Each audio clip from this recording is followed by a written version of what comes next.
চুপচাপ দেখতে থাকুন, অনেকটা অবাক হয়ে যাবেন। দেখুন মানুষ কতটা ক্রিয়েটিভ, এই ডিমগুলো দেখলে অনেকটা বুঝতে পারবেন। আপনারা অনেকেই শুনেছেন যে বাজারে আসলে ডিম পাওয়া যায় যেগুলো কেমিক্যাল দিয়ে তৈরি, যেটা সামনে থেকে আপনি সরাসরি কখনোই বুঝতে পারবেন না যে এগুলো কেমিক্যাল যুক্ত ডিম। কতটা শক্তপোক্ত দেখেন, মানুষ কতটা ক্রিয়েটিভ, একদম অরিজিনালের মতো ডিম তৈরি করেছে। এই ডিমগুলো অনেক শক্তপোক্ত হয়।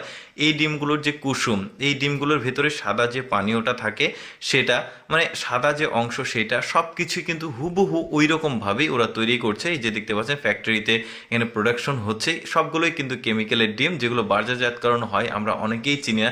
চিন্তা করে দেখুন মানুষ কতটা ক্রিয়েটিভ চিন্তা ভাবনা থেকে এই ধরনের জিনিসগুলো তৈরি করে। এগুলো কিন্তু কোনোটাই মানে মনে হয় না হাইজেনিক।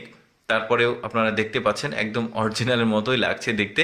আজকের ভিডিওতে যা যা দেখাবো সবই মানুষের ক্রিয়েটিভিটি নিয়ে, যে মানুষ কতটা ক্রিয়েটিভ হতে পারে। দেখুন এই যে ডিমটা, এই ডিমটা তো কখনোই মানুষের জন্য ভালো কোনো কিছু বয়ে নিয়ে আসবে না। তারপরেও দেখতে পাচ্ছেন ওরা কতটা নিখুঁতভাবে এই কাজটা করেছে।